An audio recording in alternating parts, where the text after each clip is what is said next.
Lamentablemente hay progenitores que abusan de sus hijos y como hijo vos llevas el apellido si es tu padre.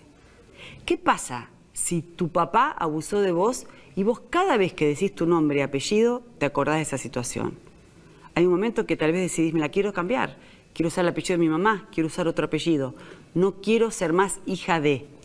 ¿Uno puede dejar de ser hija o no puede dejar de ser hija? Para la ley, ¿se puede o no se puede? Estamos con Daniel Mercado. Hola, Daniel. ¿Qué tal? Un gusto tenerte. Gracias. Y vamos a hablar con Josefina Swils. Josefina atravesó esta situación, pero va a ser ella que nos va a contar qué es lo que le pasó y cómo fue su historia. Hola, Josefina, ¿cómo estás? ¿Nos escuchás? Hola, buenas tardes. Sí, los escucho. Bueno, ante todo, Gracias.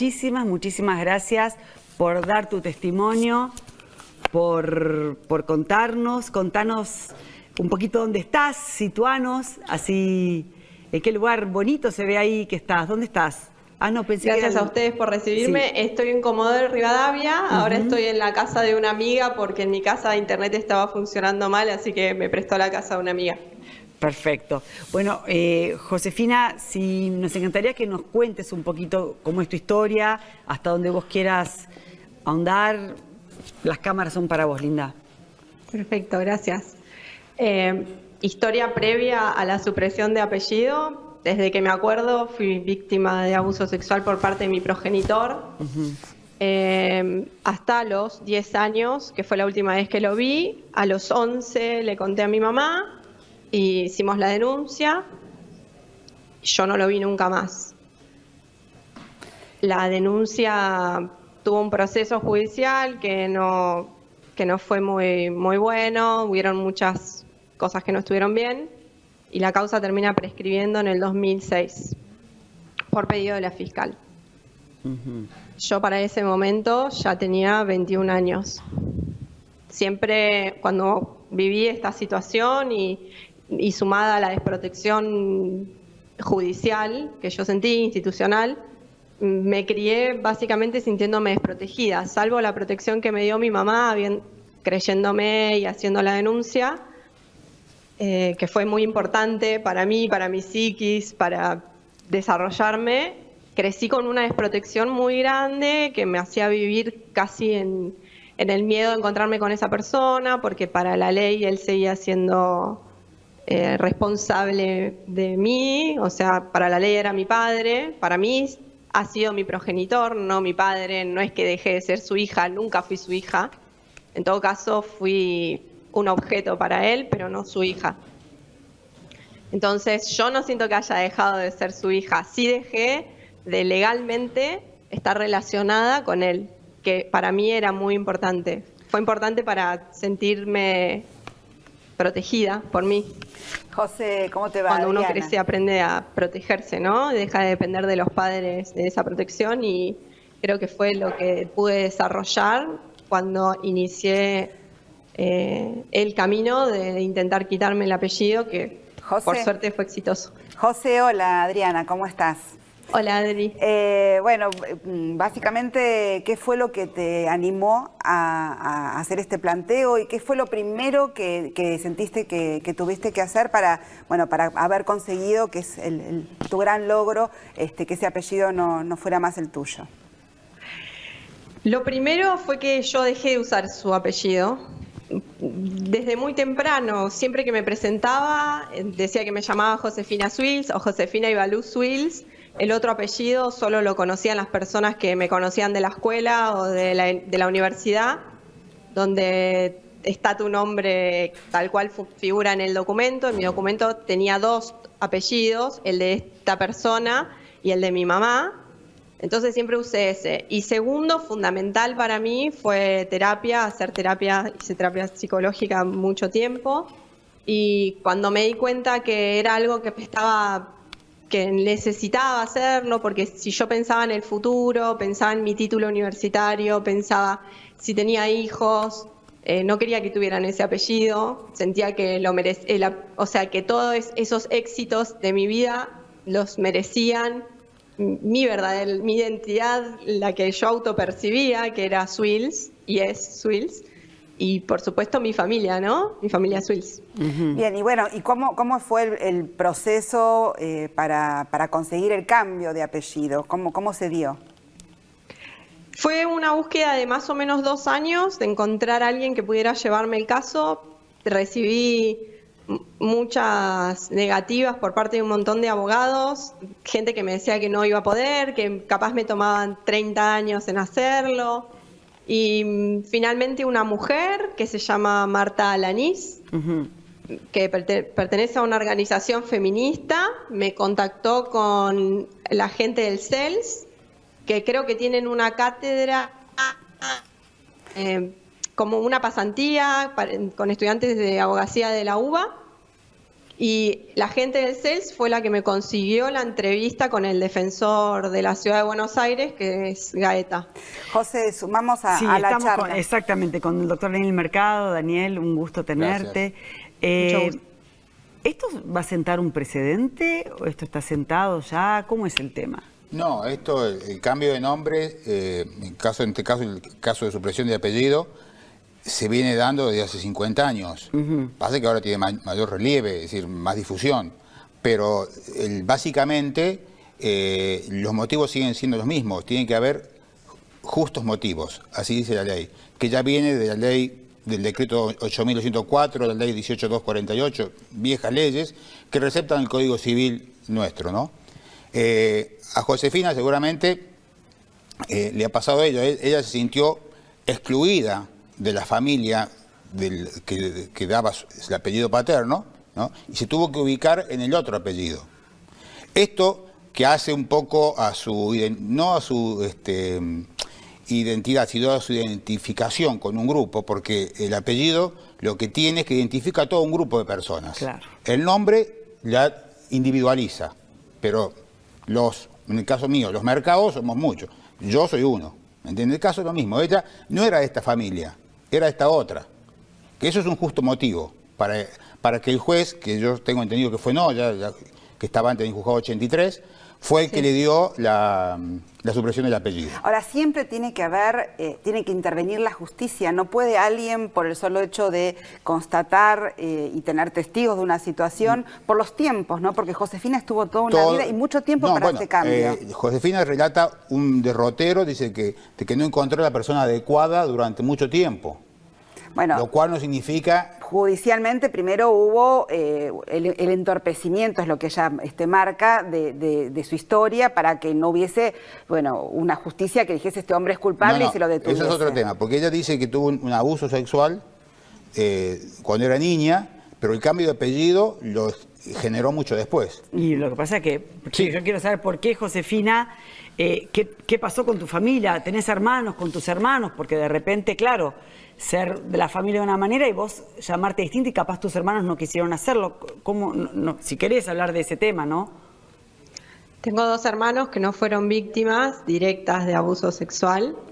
Por supuesto también fueron víctimas de abandono porque esa persona desapareció. Mejor que desapareció para mí. Tengo un hermano que está tramitando lo mismo en esta ciudad, en Comodoro Rivadavia, y tengo otro hermano que no inició el proceso por una decisión personal, ¿no? Que yo respeto, por supuesto. Ahora, José, ¿por qué decidís ahora hacer pública tu historia? ¿Por qué esta necesidad también de no quedarte con esto en forma privada? Me parece que es un proceso. Esto del justo motivo lo define un juez. No hay una lista de justos motivos y seguramente hay otros motivos que también son justos además de los míos, y quizás estaría bueno que eso se pudiese modificar. Me sentí un poco en la obligación porque yo empecé a hacer ese trámite con una defensoría pública porque en ese momento yo no estaba en condiciones económicas de pagar un abogado que pudiera llevar ese caso, y tuve la oportunidad de ser una persona que recibió educación primaria, secundaria, universitaria. Tuve la oportunidad de vivir en Buenos Aires poder hablar de este tema que es muy difícil para un montón de víctimas o de sobrevivientes y poder así, por hablarlo, poder contactarme con personas que me ayudaron a llegar a ese camino que es muy difícil. Una vez que uno ingresa en el sistema judicial, recibe además muchas veces maltrato institucional, claro, o violencia institucional que le llaman. Es muy difícil para una familia cuando este tema salta, cuando se puede llegar a hablar o se descubre, emocionalmente afrontar toda esa situación. Y cuando vos llegás al sistema judicial tampoco están claros los pasos ni los caminos. Entonces, un ciudadano común que no ha estudiado abogacía, se le hace cuesta arriba. Es que es tan ilógico, Josefina, es tan ilógico que no está ni planteado para la ley, porque es como, no está en la naturaleza. Y me pregunto, la familia, porque este señor tenía una madre, hermanos, y no sé, ¿seguiste el vínculo con tus abuelos, tus tíos? ¿Se cortó toda la relación con la familia? No tengo vínculos con esa familia. Okay. Sé que este hombre tiene otras hijas o descendientes, porque tampoco creo que se consideren sus hijas. Nos han contactado en algún momento esas niñas y me consta que es una persona que no, ¿Le pasó no lo es mismo bueno que a tenerla vos? cerca. ¿Les pasó lo mismo que a vos o algo similar? ¿O No, no lo sospechas? sé. No lo sabés. Yo sí tengo mis sospechas. Tenés tus sospechas. Por cosas que he escuchado, pero he intentado siempre estar lejos porque es lo más saludable para mí. Vos. Y esa familia no ha tenido comunicación con nosotros, tal vez también porque en el momento en que dejamos de tener comunicación no había internet, todas las personas no tenían acceso. En algún momento uno de sus hermanos intentó comunicarse conmigo, le dije por qué yo no quería hablar con él ni con nadie de la familia. Esta persona me dijo que desconocía eso que yo le estaba diciendo, que era una acusación muy grave, pero la verdad es que yo digo la verdad, ¿no? Claro. Nunca estuve mintiendo. Ahora, doctor, ¿qué se podría hacer para facilitar este trámite que ya después le llevó un tiempo y la apreciación de demasiada gente sobre su propia intimidad? Bueno, mira... ¿Puede haber alguna ley que cambie las cosas? El Código Civil, como te digo, que viene receptando las antiguas leyes, sigue estableciendo la inmutabilidad del nombre, ¿no? Que solamente se puede suprimir o cambiar por dos excepciones que son extrajudiciales, que es el prenombre, es decir, el nombre, se puede por un tema de identidad de género. Y el apellido solamente si es por desaparición forzada de personas comprobada. Esos son procedimientos que no hace falta juicio. Claro, que ya salen directos. Salen directos, Perfecto. no hace falta hacer juicio. O sea, se podría sumar, previa obviamente cambio en el Claro, código. pero lo que pasa es que el suprimir el apellido es un juicio en contra de la persona. Claro. Es decir, si yo querés dejarte de llamar Pérez, tenés que hacerle un juicio a don Pérez. O sea, que Y don Pérez va a decir, no, mentira, esta chica miente, este hombre miente. ¿Qué pasa con el tema de las obligaciones que tiene esa persona, ese progenitor, como dice José, para con ella y con sus hermanos? Mirá, Una vez que se saca el apellido. No, sigue todo exactamente igual. Es decir, la supresión del apellido no libera a nadie de un espanto, obligación. lo voy a preguntar. ¿Hereda? ¿Quién? Josefina. Nada le heredaría. importa menos. Sí. No, por supuesto que nada le importa menos. A lo que voy Sí, es la ley para dice- poner sí. en papel, en claro, las obligaciones. Le podría y haber derechos. reclamado alimentos. Ajá. Es decir, hasta podría haber habido un régimen hasta de visitas. Porque si nos ponemos a ver la situación objetiva, es una denuncia no comprobada y no juzgada. Entonces, supuestamente, el progenitor le podría haber pedido un régimen de Y visita. Ahora- vos, perdón, No, José, digo, sí. ¿pasaste por esa situación de tener que ver a este señor después que vos te diste cuenta de lo que pasaba, que a los 3 años claramente no te dabas cuenta, después que te diste cuenta de esto? Yo me di cuenta cuando tenía 7, 8, 9 años. Yo a los 10 años lo dejé de ver. Hay un momento en el que vos te das cuenta. Cuando sos niño, lo que haces con tus padres, para vos está normalizado porque es lo que haces con tus hijos. Yo no sé si vos sos mamá. Sí, sí. Calculo que hay actividades que haces con tus hijas y que tienen que ver con amor, ¿no? Y tus hijas lo reciben así. Un niño que es abusado por uno de sus progenitores, en inicio tu psiquis empieza a desarrollarse y a aprender, porque un niño no sabe muchas cosas, va aprendiendo en tanto en cuanto pasan los años. Y para mí lo que sucedía con él en un inicio de mi niñez era lo normal, porque yo lo vivía así, no era algo que yo cuestionara. A medida que fueron pasando los años y fui escuchando, fui aprendiendo y obtenía nuevos conocimientos, me fui dando cuenta que eso no era normal, que eso no estaba bien, me empecé a sentir mal, y hasta que a los 10 años hablé, porque yo ya sabía a los 10 años que en algún momento me iba a indisponer, que te convertías en señorita y que eso implicaba la posibilidad de quedarte embarazada. Entonces, en ese momento ya me empezó a apurar tener que decir algo por ese miedo, y sumados un montón de miedos que tiene cualquier víctima, que te lo impone tu agresor, ¿no? Que te pide que te calles, que no digas nada. Ahora, José, generalmente eso es una manipulación, el abuso, no es como una violación per se, que una vez te encuentran en la calle y tienen acceso a tu cuerpo. Es bastante distinto. Entonces, en eso yo me di cuenta, no lo vi más, por suerte.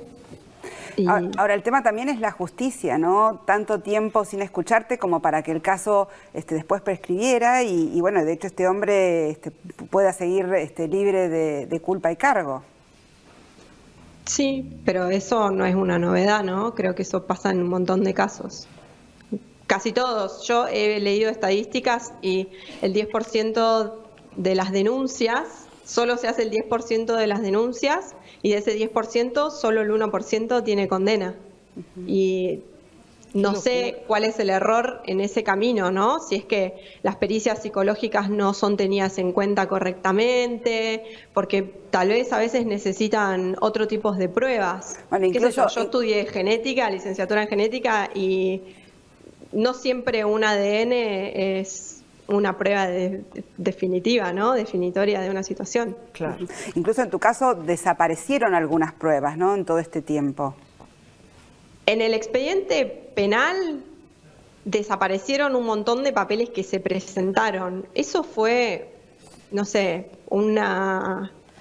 no sé si fue una circunstancia particular, si pasan un montón de casos. Yo doctor? sabía que la fiscal que nos había tocado lo conocía a este hombre personalmente, porque había sido abogada de él antes. Esta fiscal ya se retiró, ya no es más fiscal, pero conmigo no hubo cámara Gesell, no, solamente tuve 2 entrevistas, o sea, 2 personas me vieron, un perito psicológico y un perito médico en un inicio, y 5 años después vi a un trabajador social que me informó que debería haber estado a las 48 horas, y después me tomaron declaración, que fueron preguntas dirigidas, preguntas casi para responder sí o no, y no me dejaron decir lo que yo me acordaba. Para ese momento yo tenía 16 años, y cuando salí de esa entrevista me di cuenta que me estaban manipulando mi declaración, y así esa causa quedó en la nada. Doctor, ¿hay un protocolo para esto? Si usted lo llama Josefina, vamos a volver el tiempo atrás, 15 años lo llama y le dice, doctor, me pasa esto. ¿Qué se hace? Básicamente, es decir, el tema de las estadísticas pasa por qué de la cantidad de hechos que hay se denuncia solo tan pocos. Por el primer motivo es que generalmente, aunque cueste decirlo y duela decirlo, las madres no creen. En el caso de ella, ha sido el primer paso para poder haber llegado incluso ahora a su primer apellido. Está bien, no llegó la condena penal, pero llegó una reparación con la supresión, que fue que la madre le creyó. Eso es fundamental. Está bien, y después, ¿cómo se contrata un letrado? ¿Qué hay que hacer? No, después lo que hay que hacer, está bastante organizado el sistema para que sea en protección de la víctima ahora. A ella le tocó una época como de transición, en el cual todavía no estaba tan desarrollado, las cámaras Gesell, había una sola hace 15 años atrás, en la ciudad de Buenos Aires, en la provincia también había, es decir, no estaba tan... todo tan... Con protocolo armado. Como protocolo armado. Claro. Ahora sí, vamos a ubicarnos. El abuso sexual, en realidad no se tendría que llamar abuso, porque no se puede abusar sexualmente de un menor, porque no se le puede usar a un menor sexualmente. Es un tema muy técnico, es una agresión a la integridad sexual. Como hay otras agresiones, que pueden ser una agresión física, unos diferentes tipos de agresión. Las agresiones a los menores están protocolizadas, es decir, uno va a cualquier comisaría, con el 911 que llame, ya sabe, cualquier policía tiene que estar capacitado para saber que tiene que darle intervención a la asistencia de la víctima, al fiscal de turno, al juez de turno, que los cuales ya van a establecer inmediatamente, tienen que tirar las líneas para que sea atendida psicológicamente y revisada físicamente la víctima. Como decir, y en el mejor de los casos todo eso funciona, ¿no? Y tenemos un desenlace de la historia más temprano, que en este caso que terminó prescribiendo y donde hubo pruebas que se ocultaron, una justicia amiga. Y también es cierto que el seguimiento que hace un letrado particular ayuda a que la causa no quede bajo un cajón, son cosas que pueden pasar. Sí, un letrado particular que está acompañando la causa, sí, ese es fundamental. Josefina, toda tu historia, ¿la compartías con tus amigas, con tus vecinos del barrio? ¿Cómo fue esto para tu familia, para vos? Para mi familia un golpe terrible, por supuesto. Yo creo que mi mamá todavía no puede estar bien con esto. En particular conmigo, desde que yo hablé a los 11 años, lo conté siempre, siempre. Mis amigos, mis compañeros del colegio que estuvieron cuando me llamaron para declarar, que yo tenía 16 años, mis compañeros de la universidad, en general, siempre lo hablé, siempre se me acercaron un montón de mujeres.